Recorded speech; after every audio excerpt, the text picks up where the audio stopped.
Здравствуйте, уважаемые телезрители! В студии Арифа Кабба мы вновь собрали для вас самые важные события и тенденции вокруг Абхазии. Все, что актуально на данный момент, что касается нас прямо или косвенно, или влияет на имидж республики. Итак, начнем.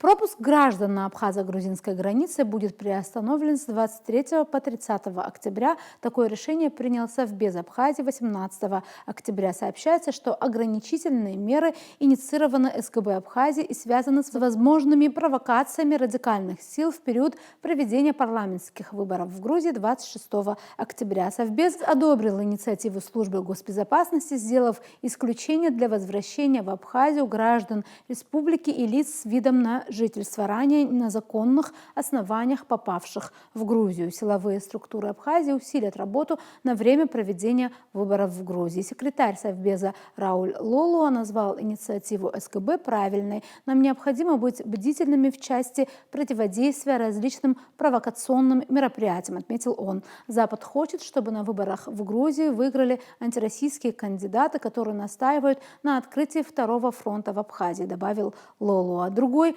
любопытный момент – это обнаружение беспилотного летательного аппарата, осуществлявшего съемку окрестностей в Галском районе на прошлой неделе. По сообщению СГБ Республики Абхазии 16 октября в ходе совместного патрулирования абхазо-грузинской государственной границы сотрудники СГБ Абхазии и погрануправления ФСБ России в Абхазии в районе села Абгоура Галского района обнаружили беспилотный летательный аппарат, осуществлявший съемку окрестностей и военных объектов. Используя средства радиоэлектронной борьбы, коптер был перехвачен и принудительно приземлен. По оперативным данным установлено, что данный аппарат принадлежал известному грузинскому активисту и лидеру антиоккупационного движения Давиду Кацараву. В комментарии Министерства иностранных дел Республики Абхазия говорится, что МИД расценивает данный инцидент в качестве откровенной провокации. Подобные действия направлены на эскалацию напряженности в приграничной зоне, уверены во внешнеполитическом ведомстве. Несмотря на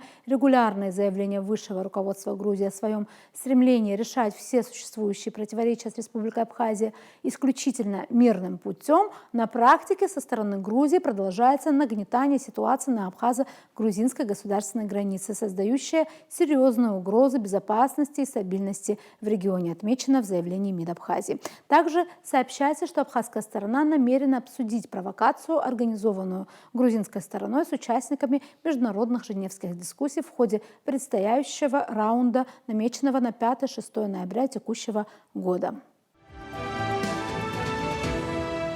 К другим новостям. Чрезвычайный полномочный посол Республики Абхазия в Боливарианской Республике Венесуэла Заур Гваджава по приглашению Министерства иностранных дел Венесуэлы принял участие в форуме БРИКС «Многополярный мир в процессе строительства». Мероприятие состоялось в МИД Венесуэлы под председательством министра иностранных дел Ивана Хильпинто. На нем присутствовали послы и главы дипломатических миссий, аккредитованных в Венесуэле, представители МИД Венесуэлы, СМИ и другие гости. Посол России в Венесуэле Сергей Мелик-Багдасаров в своей речи, в частности, подчеркнул важность 16-го саммита БРИКС, который пройдет с 22 по 24 октября в России. Он отметил, что это позволит расширить взаимодействие со странами, разделяющими общие ценности. Посол Бразилии Жилвана Мария де Оливейра подтвердила неприятие ее страной санкций, введенных в отношении Венесуэлы и других членов международной группы великими крайне правыми державами. Мы не признаем легитимность этих принудительных и односторонних мер, пояснила де Оливейра. Министр иностранных дел Венесуэлы Иван Хиль подтвердил готовность Венесуэлы присоединиться к задачам, направленным на построение нового мирового порядка через БРИКС, блок развивающихся стран, к которому Венесуэла стремится присоединиться в качестве полноправного члена на предстоящем саммите в Казани. Кроме того, глава внешнеполитического ведомства Венесуэлы отверг политику давления, проводимую Западом, и заявил, что она направлена на доминирование и экономическое порабощение развивающихся стран. Продолжаем передачу. Глава МИД России Сергей Лавров заявил, что Запад продолжает попытки открыть второй фронт против России. Западные страны не оставляют попыток открыть второй фронт против России и дестабилизировать обстановку в Абхазии и Южной Осетии, заявил Лавров на заседании региональной платформы 3+3 в Стамбуле. По его словам, большинство рисков, которые Москва наблюдает в регионе, связаны с попытками Запада, нацеленными на максимальное утверждение своего влияния, прежде всего для того, чтобы подорвать возможность Российской Федерации для равноправного взаимовыгодного сотрудничества стран Южного Кавказа с нашим государством. Конец цитаты. Отметим также, что Грузия вновь отказалась участвовать в работе переговорного формата 3+3. При этом официальный Тбилиси подчеркнуто сохранил за собой право присоединиться к этому формату. Напомним, что формат 3+3 – это консультативная региональная платформа с участием России, Турции, Ирана, Армении, Грузии. В этом формате, однако, без участия Грузии. Встречи ранее проходили в Москве и Тегеране, а последняя встреча прошла в Стамбуле. Между тем, приближается дата парламентских выборов в Грузии. Они состоятся уже в эту субботу, 26 октября. В своем телеграм-канале «Донской казак» политолог Сергей Маркедонов опубликовал пост на тему под названием «Грузия. Предвыборные тезисы». В этих тезисах он отмечает, что, несмотря на, цитата, «супер-гипер-многопартийность в стране», на минуточку зарегистрировано 27 партий, всего лишь 2 имеют реальную силу и поддержку электората. Это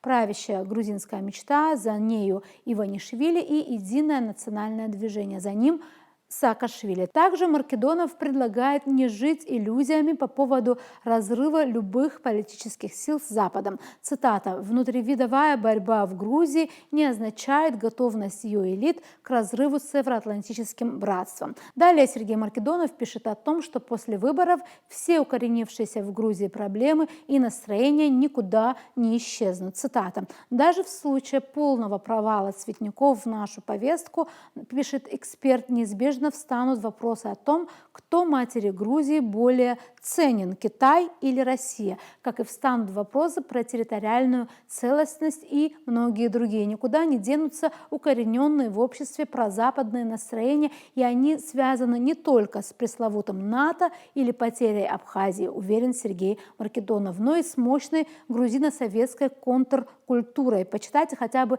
социологическое эссе Георгия Нижарадзе «Мы грузины», советует эксперт.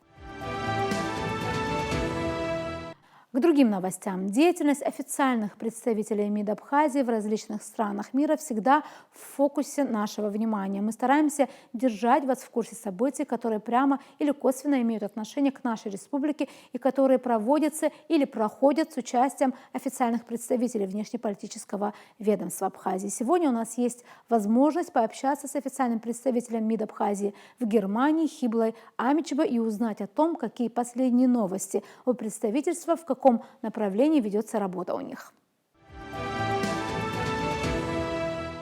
Здравствуйте, Хибла. Рада вас видеть в студии Абхазского телевидения и нашей передачи. Добрый день. Расскажите, пожалуйста, нам, конечно, очень интересно знать, чем занимается официальный представитель Абхазии, МИД Абхазии в Германии. Конечно, я понимаю, что деятельность очень большая и многосторонняя, но что бы вы, например, выделили за последнее время? Да, спасибо, что вы нас пригласили, за интерес к нашей работе. Это действительно объемная работа, которая ведется много лет и довольно-таки непростая, конечно, учитывая современное состояние и обстановку. Тем не менее, мы представляем Абхазию в меру своих сил. Это наша первоочередная задача, чтобы Абхазия, наша республика, ее символика, ее присутствие было везде, где возможно, чтобы она наравне с другими республиками, с другими государствами фигурировала везде.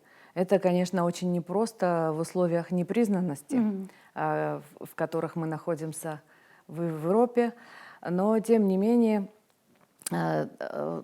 тем оно и важнее, на самом деле, тем оно и важнее. Вот это одна сторона нашей работы. Другой стороной нашей работы является работа с нашей диаспорой, Большая абхазской. диаспора живет в Германии. Вот Да, расскажите, да, пожалуйста. диаспора абхазо-черкесская, она многочисленная, многотысячная, и теперь уже подрастает третье поколение диаспоры. Это в основном переселенцы из Турции, Сирии и других стран, но в основном из Турции. Они проживают в основном в Западной Германии и в близлежащих странах. Голландия, Франция, Бельгия и другие. Вот, и они, конечно, все друг с другом связаны. Их много лет уже объединяют культурные центры, которые находятся во всех практически крупных городах Западной Германии. И вот, к примеру, я могу привести недавно культурный центр города Кёльна, черкесский культурный центр, отмечал свое 50-летие. И вот мы их поздравляли, их поздравил комитет репатриации Абхазии. Они очень благодарны за это, вывесили на своем сайте. Мы, конечно, в общем-то, за рубежом абхазы и черкесы, они всегда держатся вместе, никогда не разделяются, поэтому и в этом культурном центре очень много абхазов. Вот. И, ну, черкес — это такое общее название, так уж сложилось за рубежом. И они воспитывают своих детей в национальном духе, у них фольклорные группы и обучение языку, и разные праздники отмечают, культурные вечера организовывают. Я думаю, что в этом направлении мы, конечно, будем дальше тоже работать. И у меня есть несколько человек, советников, почетных советников по вопросам диаспоры. Это имеется в виду именно в Германии? Да, в Германии у нашего представительства они помогают нашему представительству всегда словом, делом и поддерживают нашу работу. Среди них несколько молодых людей, есть представители старшего поколения, есть представители, прямые выходцы из Абхазии тоже, могу назвать несколько Да, имен. было бы Это, интересно. Валентина Маргания, Валентина Хватландзе, Михаил Зарандия, которые всегда меня поддерживают словом, делом. Это выходцы из Турции. Цыбабха Сейхан, ее сын Джем Маршан, который недавно был здесь, в Абхазии, на праздновании Дня Победы. Это Хаджим Байеркан из города Мюнхена. Это семья Мукба Юсуфа из города Мюнхен-Гладбах. И несколько человек, Низи Хачба из города Ханау. Я боюсь сейчас кого-то упустить, но, в общем, это такой актив у нас, который меня всегда поддерживают и всегда интересуются нашей работой. Это важно, это, конечно, очень важно. Тем более, что вот у нас непростое время, в котором мы стоим, говоря по Искандеру. Да. Да, а от себя добавлю, что иногда возникает иллюзия, что если есть официальный представитель, он один в поле воин, но после того, как вы сказали, я поняла, что по сути это даже такая целая команда, и вы очень серьезно взаимодействуете друг с другом и Несомненно, поддерживаете. да, эта поддержка всегда нужна. Огромное поле работы. Представлять Абхазию достойно — это наша основная цель, конечно. Представлять интересы Абхазии, возражать, когда это нужно, дополнить информацией, которая, допустим, в каком-то докладе не прозвучала или прозвучала в искаженном виде. Это очень непростая работа. Конечно, я ее стараюсь выполнять в меру своих сил, и бывали такие моменты, что очень-очень волнуешься и не просто возражать и доказывать аргументированно, что это не так, как было представлено. Такое часто бывает. Ну вот, конечно, наша огромная поддержка всегда на протяжении всех этих лет — это дипломаты посольства Российской Федерации и Россотрудничества. Это самый большой в мире русский дом, который находится в Берлине, который буквально на днях отмечал свое 40-летие. Да. И еще я вхожу в координационный совет русскоязычных организаций земель Берлин-Бранденбург. Много лет, и мы вместе с ними также сотрудничаем и проводим большие концерты, фестивали. Недавно провели такой юбилейный вечер, посвященный юбилеям Глинки и Пушкина. Вот, и мы там принимали самое непосредственное участие, выступали сами даже. И это, конечно, большая интересная работа. Вот в рамках этого координационного совета я отвечаю за один проект, который называется «Встречи с интересными людьми». И вот я приглашаю очень известных личностей, представителей разных сфер жизни, политики, культуры, науки. Это всегда вызывает большой интерес. Полные залы у нас, задают много вопросов. Вот. Также, наверное, это тоже интересно, я еще вхожу в общество Глинки, Берлинское общество Глинки. Мы знаем, что имя Глинки всегда связано с Берлином. Это большая работа на самом деле, и я должна сказать, что это и интересная работа. Да, благодаря ей у нас есть возможность контактировать, общаться с очень интересными, известными людьми. Вот нас всегда приглашают на различные приемы, и существует Евразийское общество в Берлине. Руководителем его является известный политолог и историк, писатель Александр Рар. Вот. Мы благодарны им за то, что они всегда приглашают нас на очень интересные встречи. Ну, я могу привести там в качестве примера, если читает доклад натовский генерал или адмирал, или известные журналисты и политологи, где можно задать вопрос, где можно услышать такую информацию, которая очень имеет большое весомое значение и которую, в принципе, можно не услышать по телевизору. Вот. Мы за это, конечно, очень благодарны. И, Могу рассказывать бесконечно. Да, и, как я понимаю, Хибла, одно из таких приоритетных направлений вашей деятельности — это поддерживание важных контактов, да, особенно в это сложное время, когда очень важно находить союзников и находить правильные контакты. И, конечно. Скажите, пожалуйста, я еще знаю, что вы занимаетесь другим направлением деятельности, например, очень пытаетесь рассказывать об Абхазии в Европе посредством, к примеру, местных СМИ, да, и появляются иногда некоторые журналистские материалы, статьи. Вот какие вы примеры бы могли бы привести? Вот я знаю, что недавно известная немецкая журналистка написала об Абхазии. Вот можете рассказать об этом тоже? Да, по нашему приглашению известная журналистка Беттина Шмидт побывала в Абхазии вместе с делегацией, которую пригласила Торгово-промышленная палата Абхазии во главе с Вольфгангом Мацке. Это наш торговый представитель. Да, мы имели честь иметь с ним интервью, брать у него интервью. Да.